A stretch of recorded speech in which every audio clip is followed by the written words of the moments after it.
Ada apa di balik rencana pemberian bintang Mahaputra kepada mantan Panglima TNI Jenderal Purnawirawan Gatot Nurmantio? Kami akan membahasnya bersama dengan Ketua Komite Eksekutif Koalisi Aksi Menyelamatkan Indonesia atau KAMI Ahmad Yani, anggota Komisi 1 DPR RI Muhammad Farhan, dan pengamat politik Adi Prayitno.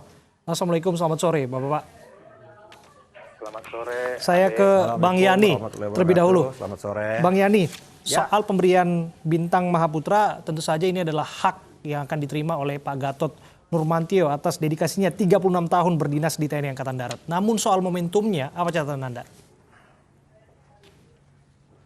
Yang pertama tentunya kami sudah berkomunikasi dan berdiskusi tentu dengan Pak GN, dengan presidium kami lain dan kawan-kawan komite yang lain. Juga tentang ada rencana dari pemerintahan Jokowi ini akan memberikan penghargaan bintang Mahaputra. Akan tetapi sampai saat ini, tadi sore tadi saya berkomunikasi dengan Pak GN bahwa sampai sore tadi bahwa belum ada pemberitahuan yang resmi menunjukkan SK, kalau sudah ada SK keputusannya itu yang disampaikan atau juga undangan. Jadi ya kita menganggap itu hal yang biasa saja sampai saat ini, tidak ada persoalan, ya kan, karena juga kita belum tahu secara resmi. Kita hal-hal yang menurut kita kayak kalau nanti sudah ada resmi nanti kita akan bicarakan. Oke, kalau ini dibaca dengan momentum yang berdekatan dengan serangkaian pembubaran deklarasi KAMI yang dimana dihadiri oleh Pak Gatot Nurmantio dalam beberapa waktu belakangan. Kemudian ini plot twist, beliau dapat penghargaan.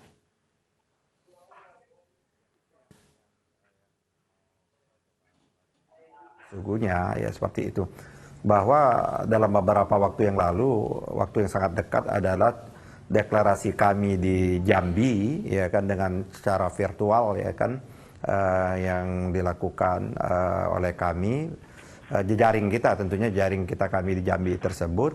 Ya pada waktu Pak Gatot ingin menyampaikan sambutan, ya acara itu dibubarkan dengan alasan COVID dan lain sebagainya seperti itu. Dan padahal bahwa acaranya dilakukan virtual dan memang ada offline itu dengan sangat terbatas sekali jumlahnya dan itu mengikuti protokol COVID seperti itu. Tapi nggak ada masalah bagi kami, ya kan, dibubarkan, ya nggak ada masalah. Yang penting bahwa keinginan dari daerah-daerah yang melakukan ingin deklarasi yang begitu luar biasa responnya, baik yang ada di negeri kita maupun yang ada di luar negeri juga tetap saja merespon. Jadi aktivitas kami tidak berkurang sedikit pun, walaupun beberapa aktivis kami atau beberapa tokoh kami yang sekarang ini disangkakan ke pasal-pasal tertentu itu yang menurut kami ya nanti ya kita akan persoalkan pasal-pasal itu juga seperti itu. Baik, saya ke Mas Farhan. Mas Farhan, ini banyak yang menilai bahwa langkah ini sebagai langkah politis, pemberian penghargaan ini cara begitu pemerintah untuk berdamai dengan koalisi aksi menyelamatkan Indonesia yang kita tahu cukup kritis terhadap pemerintah. Saya rasa ini memang sebuah langkah politis, tapi dalam kerangka politik kebangsaan, bahwa dalam sebuah lingkungan atau sebuah atmosfer demokrasi di Indonesia ini, bahwa perbedaan pendapat atau berbeda kubu politik dengan penguasa bukan berarti kemudian tidak diberikan hak dan penghargaan. Dan saya kira hak dan penghargaan yang diberikan kepada Pak Gatot Nurmantio ini adalah dengan apa yang telah beliau sumbangsikan kepada bangsa dan negara, terutama pada saat beliau mulai dari Panglima Brawijaya, Kodislat, Pangkostrat, KSAD, sampai menjadi Panglima TNI.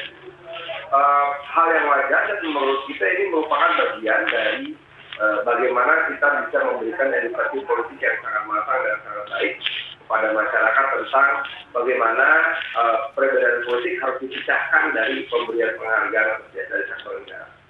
Baik, saya ke Mas Adi Prayitno. Mas Adi, apakah Anda juga melihat bahwa ini cara begitu pemberian penghargaan ini sebagai cara untuk membungkam begitu kelompok-kelompok yang kritis? Saya kira agak sulit ya. Pertama, penghargaan bintang Mahaputra ini kan bukan hanya diberikan kepada Pak Gatot dalam konteks sebagai mantan Panglima TNI, tapi hampir diberikan kepada semua mantan Panglima yang dianggap memiliki kontribusi terhadap kehidupan berbangsa dan bernegara. Beda ceritanya kalau penghargaan ini hanya diberikan kepada Pak Gatot ya, satu-satunya orang yang diberikan penghargaan. Tapi memang agak sedikit menariknya itu karena ini sudah menyangkut soal komunikasi politik pemerintah. Kenapa soal pemberian bintang penghargaan ini dibocorkan melalui Twitternya Pak Mahfud misalnya. Kalau kita sih melihatnya dari jauh nih seakan-akan ingin memancing reaksi pasar, ingin memancing reaksi publik terhadap penghargaan yang akan diberikan kepada Pak Gatot. Ini mirip hampir sama seperti yang dilakukan Pak Mahfud ketika ingin memberikan bintang penghargaan serupa kepada Fadlizon dan Fahri Hamzah. Melihat reaksi pasar dan seterusnya. Kecenderungan penilaian publik terhadap apapun. Kalau saya sih melihatnya ini agak susah sebenarnya untuk dikaitkan untuk membungkam kritisisme Pak Gatot. Nanti kan tinggal ujinya apa. Berbicara soal politik tadi ini kan tidak lepas dari timing dan intensi. Niat dibalik ini apa sesungguhnya yang Anda baca? Ya sederhana sebenarnya. Kalau saya sih melihat ada kecenderungan di periode kedua pemerintahan saat ini, politiknya itu zero enemy, ingin menghilangkan jarak psikologis dengan kelompok-kelompok yang dianggap memang berjarak ataupun berbeda secara politik, secara diametral. Kenapa saya ngomong soal zero enemy? Ada satu legacy sebenarnya yang ingin ditinggalkan oleh pemerintah rezim saat ini bahwa dengan kelompok oposisi, dengan kelompok-kelompok yang selama ini anti terhadap pemerintah itu baik-baik saja hubungannya. Tapi tentu penghargaan ini diberikan sesuai dengan koridor dan prosedur-prosedur yang sesuai dengan ketentuan.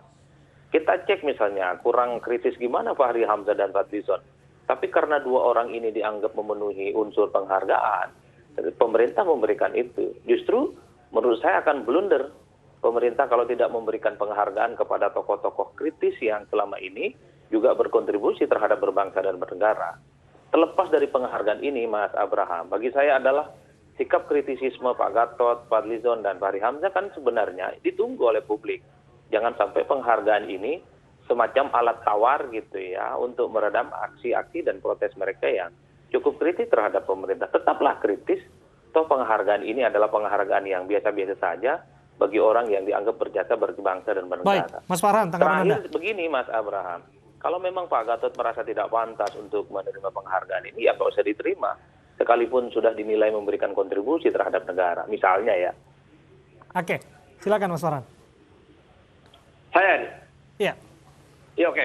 Jadi sekali lagi saya tekankan ini adalah salah satu bentuk edukasi politik kepada masyarakat yang sangat baik. Bagaimana sebetulnya ketika berbeda paham politik dengan pemerintah, maka bukan berarti jasa-jasanya dilupakan. Penghargaan ini adalah penghargaan yang luar biasa. Penghargaan yang hanya bisa diberikan kepada mereka yang memang betul punya nilai perjuangan, nilai-nilai pengabdian yang dahsyat sekali. Penghargaan ini tidak bisa kita anggap sebagai ya proses biasalah. Oke. Enggak sih, saya lihat Oke, ini. kalau ada pendapat yang menyebutkan bahwa ini ada pembungkaman dan lain sebagainya? Bentuk kritisi dari Pak Gatot ya nggak ada hubungannya sih saya lihat. Kalau Pak Gatot mau tetap kritis ya silahkan, boleh-boleh aja. Kita sejarah ketika petisi 50 keluar di masa Orde Baru, tidak hanya mereka dicabut penghargaannya, bahkan hak-hak sipilnya saja dicabut. Dan buat saya ini adalah sebuah tahapan pendewasaan demokrasi yang sangat baik untuk Indonesia. Baik. Saya ke Bang Yani, apakah nantinya penghargaan ini akan mengubah begitu sikap Gatot, bahkan sikap kami yang sebelumnya kritis menjadi lebih lembut ke pemerintah? Yang pertama tentunya pandangan dan pikiran kami itu kan bukan pandangan berdasarkan subjektivitas masing-masing. Pandangan, pikiran, dan pendapat kami itu telah dituangkan berdasarkan diskusi, berdasarkan data-data dan fakta-fakta yang ada seperti itu. Contoh pandangan kita bagaimana kita melihat kondisi ekonomi pada hari ini. Dan jauh-jauh hari kita sudah menyatakan bahwa ekonomi kita mengalami blunding atau berdarah. Bahkan baru sekarang pemerintah melalui Menteri Keuangan, Ibu Sri Mulyani menyatakan adalah kita defisit kita jauh-jauh hari. Bahkan kita menyatakan kondisi ekonomi kita bukan hanya defisit, sekarang sudah mengalami represi, ya kan, resesi dan bahkan mengalami pembekuan dan sebagainya. Begitu juga kita menyoroti dalam konteks penegakan hukum dan pembentukan hukum. Satu di antaranya kan yang rame sampai saat ini kan hanya undang-undang yang rame sudah dibentuk, sudah disahkan, yang masih mendapat daya tolak yang begitu luar biasa, ya kan, dari hampir seluruh wilayah Indonesia ini, undang-undang omnibus seperti itu. Proses penegakan hukum juga seperti itu, sama-sama kita melihat dan sama-sama kita rasakan seperti itu. Ada rasa bahwa hukum itu adalah tidak berpihak bagi kelompok-kelompok yang kritis, bagi kelompok-kelompok yang menyuarakan hal-hal yang berbeda dengan pemerintah. Padahal ini adalah injeksi yang cukup bagus bagi pemerintah itu sendiri. Nah, oleh karenanya kalau memang ini diikuti dengan hal-hal yang memberikan seperti ini, mari kita membuka ini dalam bentuk dialog. Apalagi tadi dikemukakan oleh Farhan cukup bagus sekali dalam periode kedua ini, kan Pak Jokowi kan tidak ingin lagi running kepada periode ketiga, memberikan legacy, memberikan dialog.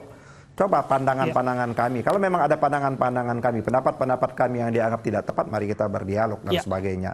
Yang kita tidak inginkan itu kan mengkriminalisasi perasaan, gagasan, dan pikiran. Kalau itu terjadi, kita mundur betul ke beberapa abad yang ada. Seperti reformasi kan ingin mengembalikan hak yang paling prinsip bagi warga negara atau bagi rakyat itu ada menyatakan pikiran dan pendapatnya.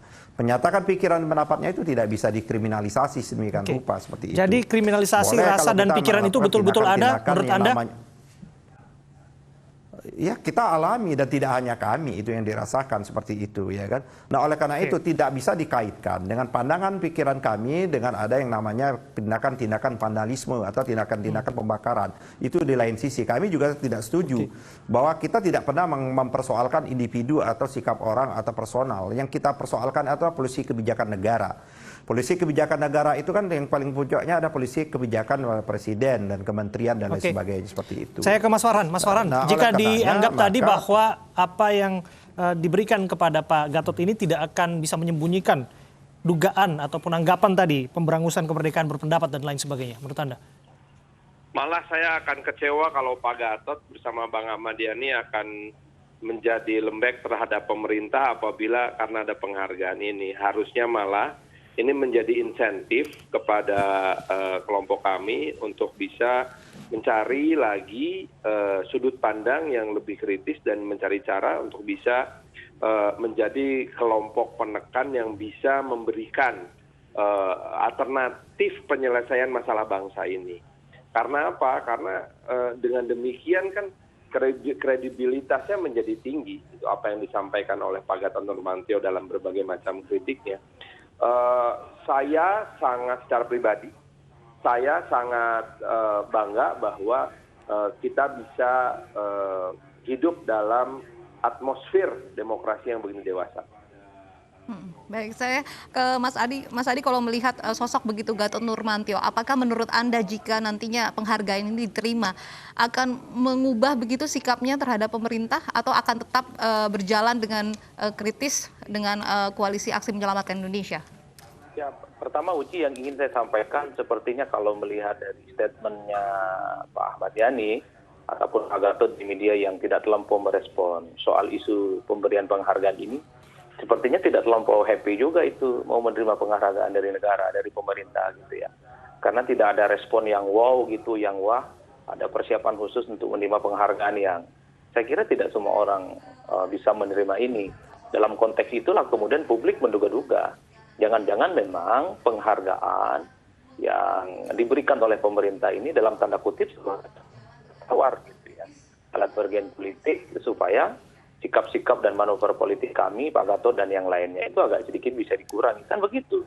Coba misalnya kita dengar statementnya Pak Ahmad Yani dari tadi. Kurang terlampau bahagia sepertinya.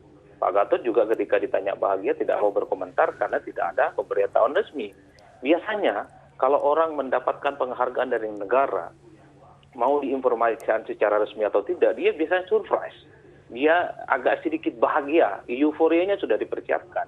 Kalau ini beda ceritanya gitu ya. Nah, jadi ini yang kemudian harus saya katakan, sorry to say, bahwa kalau publik melihat dari jauh, memang ada kecenderungan dengan penghargaan semacam ini. Ada semacam kendala psikologis yang kemudian sang penerima ini bisa mengurangi resistensinya terhadap pemerintah. Bisa mengurangi tekanan-tekanan politiknya terhadap pemerintah. Pertama misalnya harus kita lihat, setelah mendapatkan penghargaan Fadlizon ataupun Fahri Hamzah, tidak ada tuh suara-suara keras ataupun statement-statement nyinyir yang kemudian kita bisa lihat tiap hari di Twitter mereka. Apalagi misalnya dalam banyak hal, ternyata partainya Fahri, Gelora itu mendukung sejumlah calon yang kemudian didukung oleh Istana misalnya, seperti Mas Gibran dan lain-lain. Fadlizon juga seringkali tidak pernah memberikan pernyataan-pernyataan pedas seperti yang sering kita dengar. Baik, Ini yang kemudian harus dibuktikan oleh Pak Gatot dan Pak Yani, bahwa dengan penghargaan semacam ini tidak menurunkan tensi kritisismenya terhadap pemerintah. Kritik-kritik saja, yang penting tidak hoax, tidak fitnah, dan tidak memprovokasi dalam koridor demokrasi tentu saja. Bang Yani mungkin sudah komunikasi sama Pak Gatot terkait dengan penghargaan ini, apakah akan diterima atau tidak? Pak Gatot menerima penghargaan ini bukan hal yang pertama. Beliau sudah menerima penghargaan, bintang penghargaan itu sudah 4 bintang penghargaan, ya kan. Ya, tapi memang sebagai warga negara, ya sebagai yang dikemukakan oleh Mas Adi tadi, ya kalau memang negara memberikan, ya seperti itu nanti akan direspon dan sebagainya. Dan ini tidak juga akan mengurangi sebagaimana kita kemukakan. Apa yang kita kemukakan di dalam maklumat maupun tuntutan kami itu kan hal-hal yang sudah kita diskusikan panjang, sudah kita pikirkan dengan data-data dan nilai argumentasi yang begitu kuat. Nah, kita ingin sesungguhnya berdialog. Contoh penanganan COVID sekarang ini, kita menganggap bahwa dari sejak awal kita penanganan COVID ini kita menganggap pemerintah kurang serius. Ya kan, bahkan bercanda ada pada fase-fase awal. Kita ingin bahwa penanganan COVID ini yang cukup serius seperti itu. Nah, kita dari awal mendukung ada lockdown dan lain sebagainya. Tapi kan pemerintah tidak mengambil langkah lockdown. Pemerintah mengambil langkah yang namanya PSBB. Kenapa? Kalau mengambil langkah lockdown ada kewajiban pemerintah untuk memberikan makan minum tidak hanya kepada manusia, kepada hewan ternak dan lain sebagainya. Anggaran yang cukup luar biasa. Ya kita seharusnya dengan anggaran COVID yang begitu luar biasa, sesungguhnya rakyat bisa mendapatkan tes swab dan lain sebagainya gratis dan lain sebagainya seperti itu. Ya. Nah, yang kesempatan ini kita akan berdiskusi soal COVID, penanganan dan lain sebagainya. Karena waktu kita terbatas, saya terakhir ke Mas Farhan. Silakan Mas. Bukan, saya hanya memberikan contoh. Saya hanya memberikan contoh tadi bahwa apa yang dikemukakan. Bahwa apa yang kita kemukakan itu bukan hal kena persoalan sentimen, ada persoalan iri, atau ada post power syndrome yang lain sebagainya, yang tidak punya jabatan lagi, atau orang-orang yang nganggur. Bahwa itu adalah ide dalam koalisi aksi menyelamatkan Indonesia. Kami ini ada juga anggota DPD yang masih aktif. Ada guru besar yang masih aktif dan lain sebagainya. Seperti itu. Jadi tidak ada persoalan post power syndrome, ada tidak mendapat jabatan dan sebagainya. Bukan itu persoalan. Bahwa sayang sekali Bang Yani waktu kita bersama-sama dengan kawan-kawan ini dengan pikiran untuk menyelamatkan bangsa. Nah, Pak Gatot sebagai penarawan, kerangka dia untuk menyelamatkan berpikir bangsa itu melalui namanya kita paham, kita sama-sama paham. 36 tahun beliau berdinas, saat ini sedang aktif dalam satu entitas dengan Anda di KMI. Nah, terakhir soal kemerdekaan berpendapat, silahkan berpendapat lah, Mas Farhan. Kemerdekaan berpendapat dijamin, tidak ada yang memasalahkan sama sekali. Tidak ada kriminalisasi. Saya termasuk orang yang secara pribadi baik dalam posisinya sebagai warga negara Indonesia ataupun sekarang mendapatkan tugas di DPR RI, saya menentang yang namanya kriminalisasi karena kebebasan berpendapat. Dan saya kira apa yang disuarakan oleh kami adalah hak dari para intelektual dan juga para tokoh bangsa yang luar biasa. Apakah memang benar atau salah? Saya kira tidak ada yang salah, tetapi tentu bagaimana nanti ini bisa membentuk persepsi publik, mana yang nanti akan memenangkan hati masyarakat, ya kita serahkan kembali kepada masyarakat, karena bagaimanapun juga di akhir hari nanti, maksud saya di akhir semua perdebatan ini adalah mana yang betul-betul memberikan manfaat terbesar untuk masyarakat dan diterima dengan baik oleh masyarakat. Itulah yang disebut dengan demokrasi yang disertai dengan keseimbangan atau equilibrium kekuasaan. Terima kasih Mas Farhan, terima kasih Bang Yani, terima kasih juga Mas Adi Prayitno sudah berbincang bersama kami.